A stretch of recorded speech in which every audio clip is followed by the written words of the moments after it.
উত্তর কোরিয়া পৃথিবী থেকে প্রায় বিচ্ছিন্ন ও নিজের মতো করে চলা একটি দেশ। বাইরের দুনিয়া থেকে বিচ্ছিন্ন হওয়ায় এর ভেতরে কি চলছে তা নিয়ে খুব একটা ধারণা পাওয়া যায় না। তাই বাইরে থেকে দেশটির ভেতরে জীবন এক রহস্যে মোড়া। সে রহস্যের জট খুলতেই এক দুঃসাহসী পদক্ষেপ নেয় মার্কিন যুক্তরাষ্ট্র। সাম্প্রতিক একটি চাঞ্চল্যকর প্রতিবেদন অনুযায়ী উত্তর কোরিয়ার অভ্যন্তরে গোপন মিশন চালিয়েছিল মার্কিন গোয়েন্দা সংস্থা।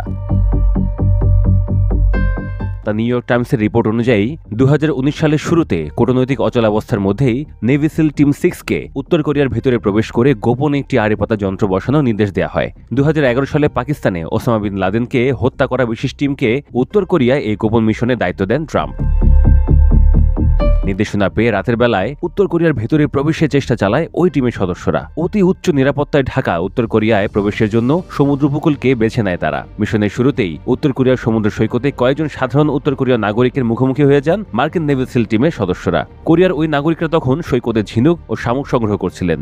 এত গোপন একটি মিশনের শুরুতেই উত্তর কোরিয়ার এই নাগরিকদের দেখে আতঙ্কিত হয়ে পড়েন সিল কমান্ডোরা। মিশনের তথ্য লুকাতে তাদের উপর গুলি চালানো হয়। এতে ঘটনাস্থলেই উত্তর কোরিয়ার ওই নাগরিকদের সবাই নিহত হন। তবে মার্কিন সিল কমান্ডোরা ঠিক কতজন উত্তর কোরীয় নাগরিককে হত্যা করেছিল তার সঠিক সংখ্যা জানানো হয়নি। এরপর নিহতদের দেহ যেন ভেসে না ওঠে সেজন্য মার্কিন সিল সদস্যরা ছুরিকাঘাত করে তাদের ফুসফুস ফুটো করে দেন। এরপর মরদেহগুলো পানিতে ভাসিয়ে দেন। এসবের উদ্দেশ্য ছিল উত্তর কোরিয়ার সরকার এই ঘটনা কিছুই যেন আঁচ করতে না পারে। অবশ্য মার্কিন সিল সদস্যরা মিশনটি সফলভাবে শেষ করতে পারেননি। 2019 সালে ওয়াশিংটন ও পিয়ংইয়ং এর মধ্যে কূটনৈতিক আলোচনার এক সংকটকালীন সময় চলছিল। কিম জং উন এবং ডোনাল্ড ট্রাম্প কয়েক দফা বৈঠক করলেও সে অচলাবস্থা কাটেনি। মূলত ওই সময় যুক্তরাষ্ট্র গোপন অভিযানের মাধ্যমে উত্তর কোরিয়ার বিষয়ে গোয়েন্দা তথ্য সংগ্রহের চেষ্টা করে, কিন্তু সে প্রচেষ্টা পুরোপুরি ব্যর্থ হয়।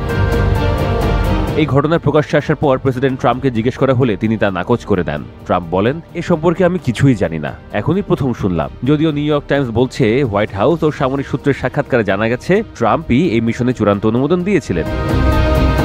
অবশ্য এই ঘটনার পর কোনো সরকারি বিবৃতি দেয়নি উত্তর কোরিয়া। এমনকি সাম্প্রতিক রিপোর্ট প্রকাশের পরও পিয়ংইয়ং কোনো প্রতিক্রিয়া জানায়নি। বিশ্লেষকরা বলছেন হয়তো কিম জং উনের দেশ সে সময় ঘটনাটি পুরোপুরি বুঝতে পারেনি, নয়তো কৌশলগত কারণেই এই নিয়ে নীরব ছিল দেশটি।